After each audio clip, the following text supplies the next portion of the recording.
Hey, I'm Rhonnie. And I'm Lei. And you're watching Jupiter Juice. So yeah, this is our first ever podcast. It's so exciting. And you may be wondering, what is Jupiter Juice about? So we are an astrology podcast. And so we, talk about education when it comes to astrology, and then also pop culture and, just astro talk. And it's a vibe, and we got our drinks, this is our astro lemonade, got a little glitter in it, and we'll share our recipe with you at the end of this episode. But yeah, it's a vibe. Yeah, so stay tuned till the end so you can know what we're sipping on. Okay, and go grab your drink. And also I'm sorry. And also promo. And also make sure you like, comment, and subscribe. It's already hitting us, huh? Right, just 3 steps in. But anyway. Actually, let me go off this shit. This is good.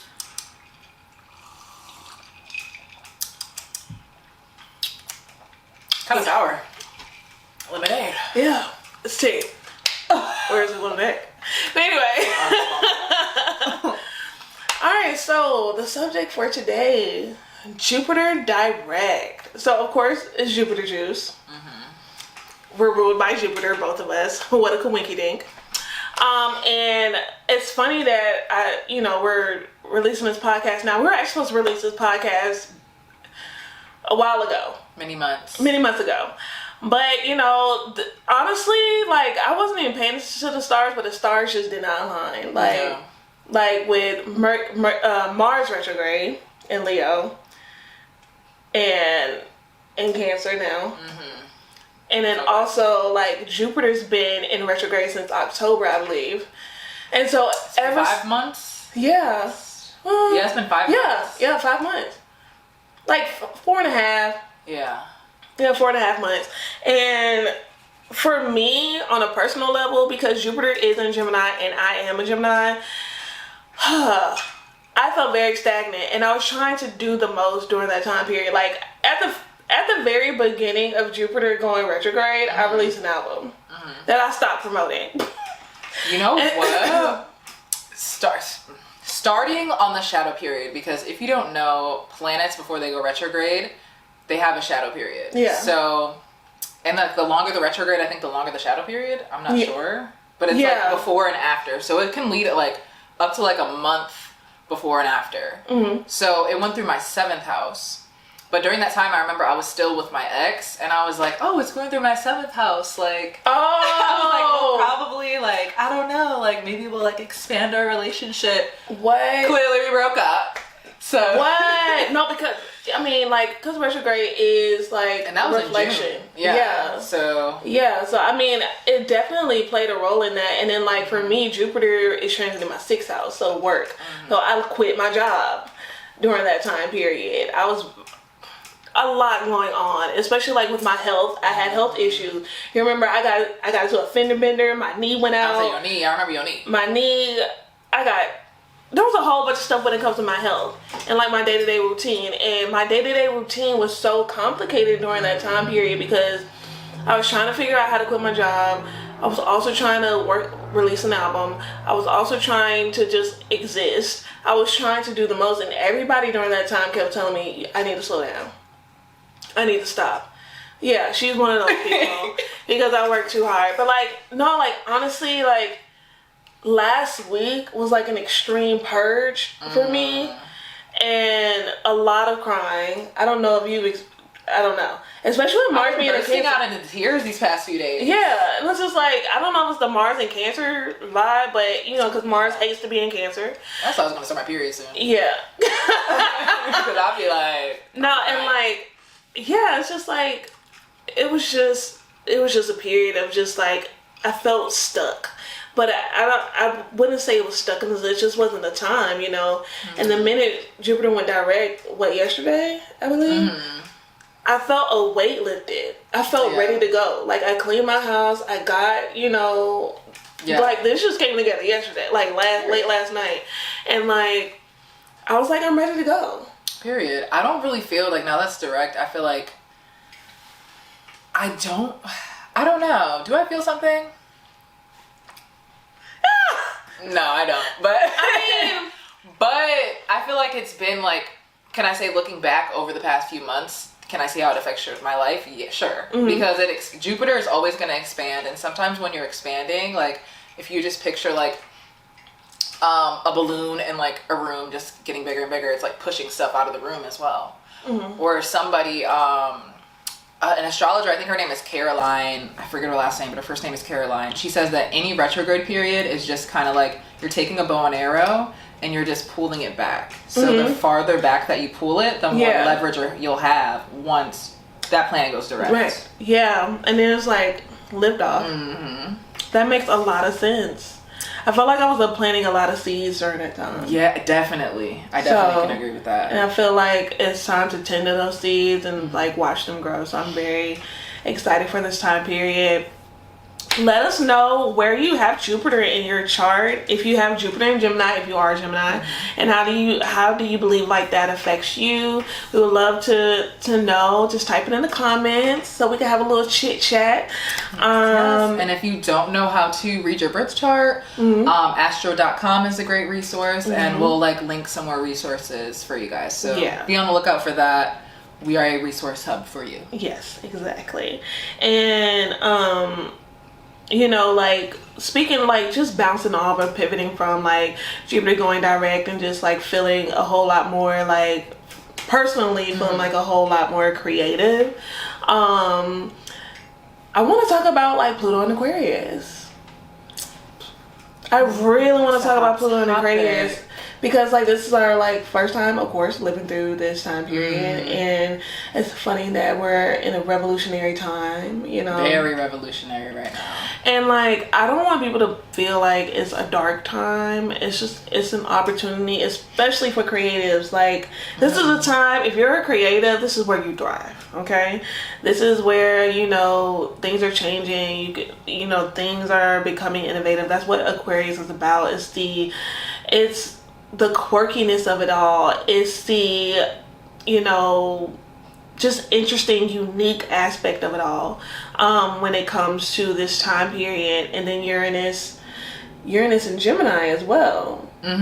Like on a societal level. Yeah. Like it's a mutable period. It's a mutable time.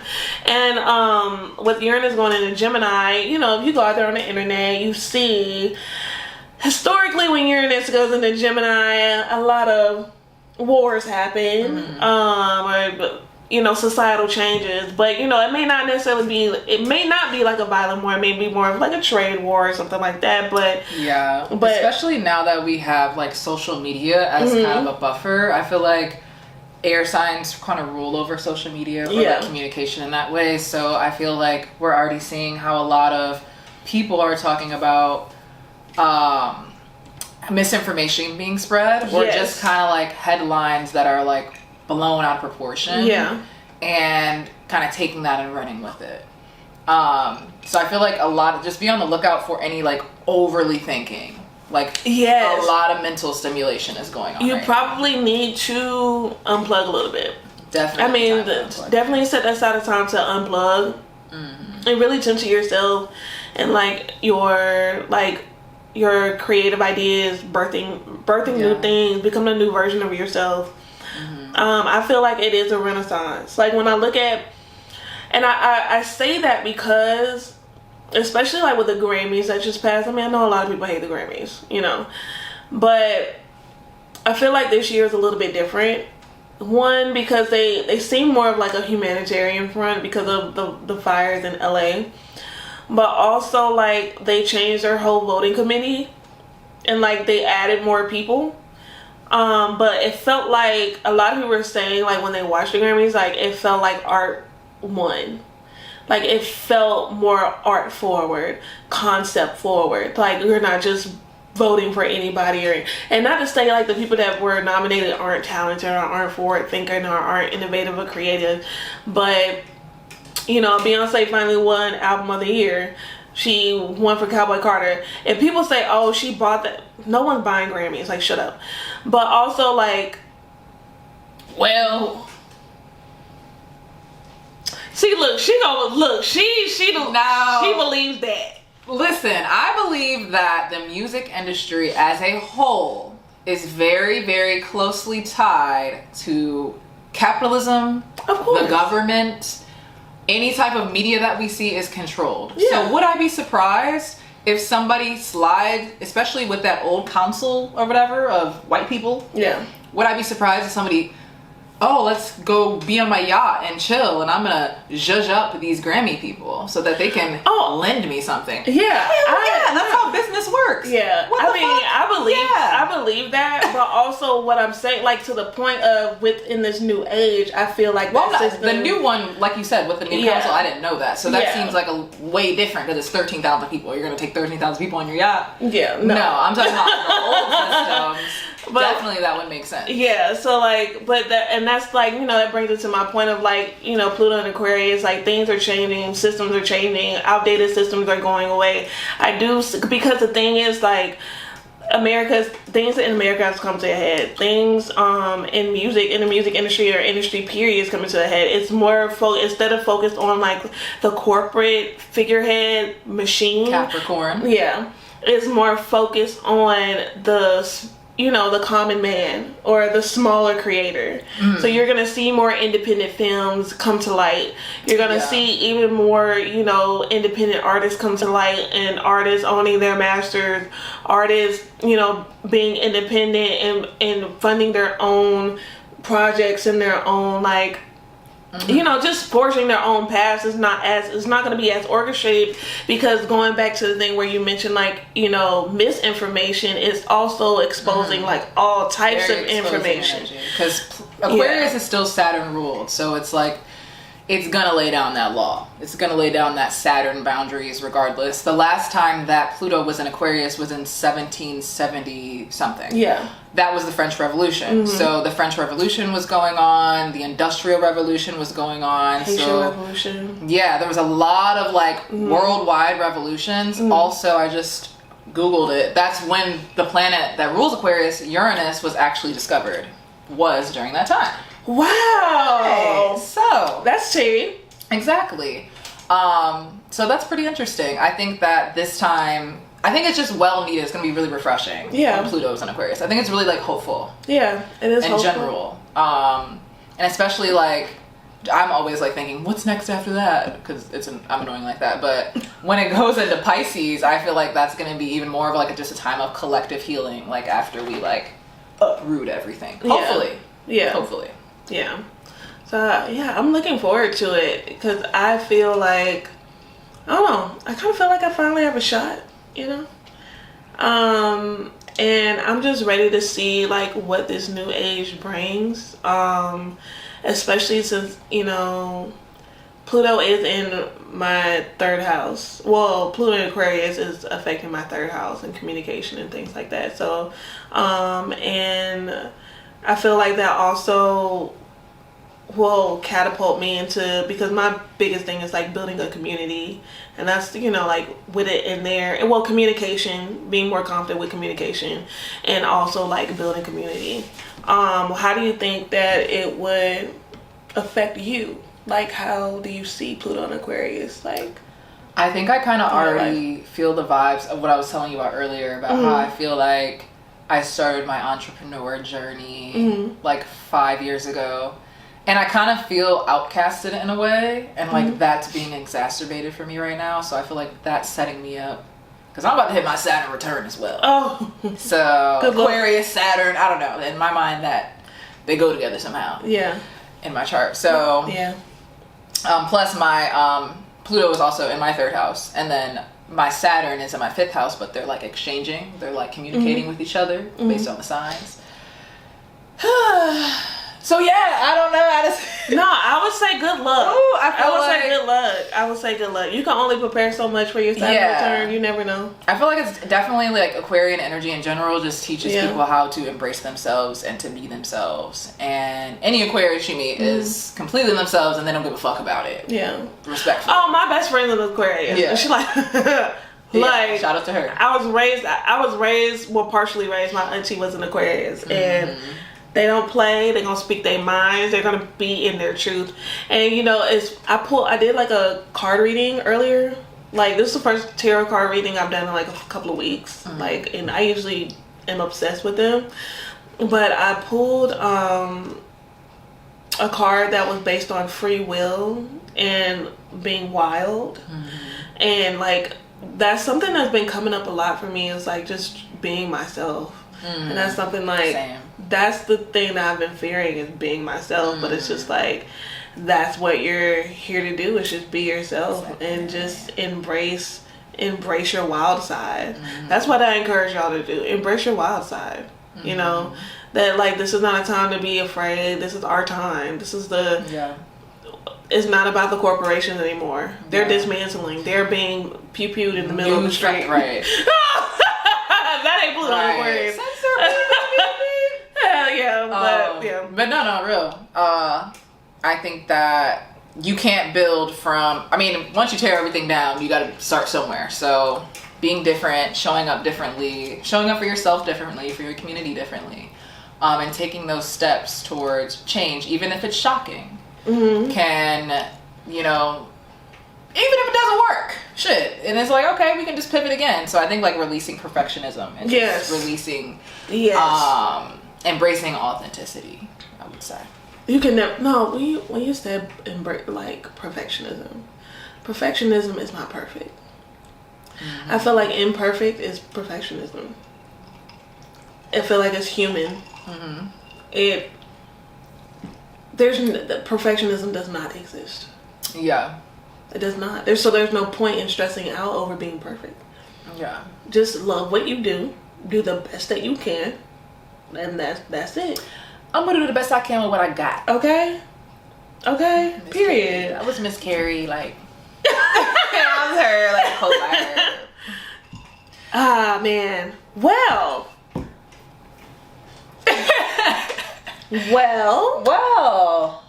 And that concludes. Oh no. No, for real. Like, how do you feel? What do you see Jupiter juice as? Like, where do you see it going?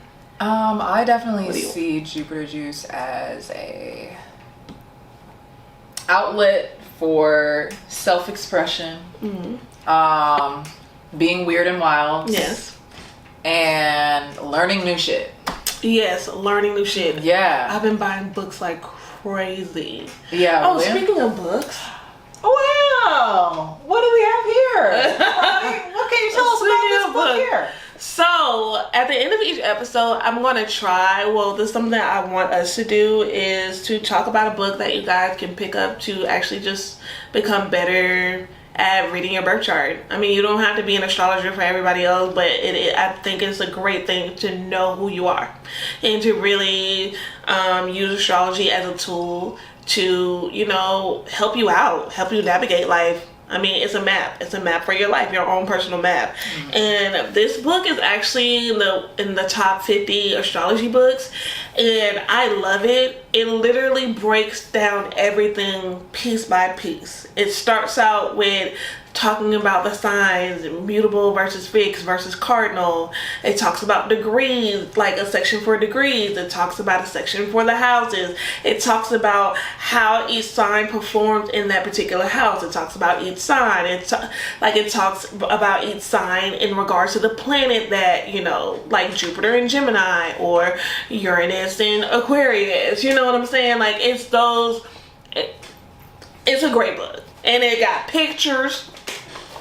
It's colorful. It's an easy read. And I think this is a great tool book to have in your arsenal and a quick reference. It's really broken out very well. It's kind of like the iPhone for senior citizens. Or like what it was supposed to be. I do think that's what this is. So it's called Astrology, Using the Wisdom of the Stars in Your Everyday Life. Okay? I mean, look. By Carol, what was that? Carol Taylor. Thank you, Miss Taylor. Yes, and it's I got this book from Barnes & Noble, and they do have it on Amazon. I know people are boycotting Amazon, but yeah, it's there too. But hey, support your local bookstore. T. Well, that is our first episode of Jupiter Juice. I hope you guys enjoyed. In the comments, you can definitely let us know what you would like to talk about next or what subjects you want to cover. And yeah. Yeah, thanks for tuning in, everybody. Thank you so much. And again, make sure you like, comment, and subscribe. My name is Rhonnie. And I'm Lei. And thank you so much for watching Jupiter Juice. Bye.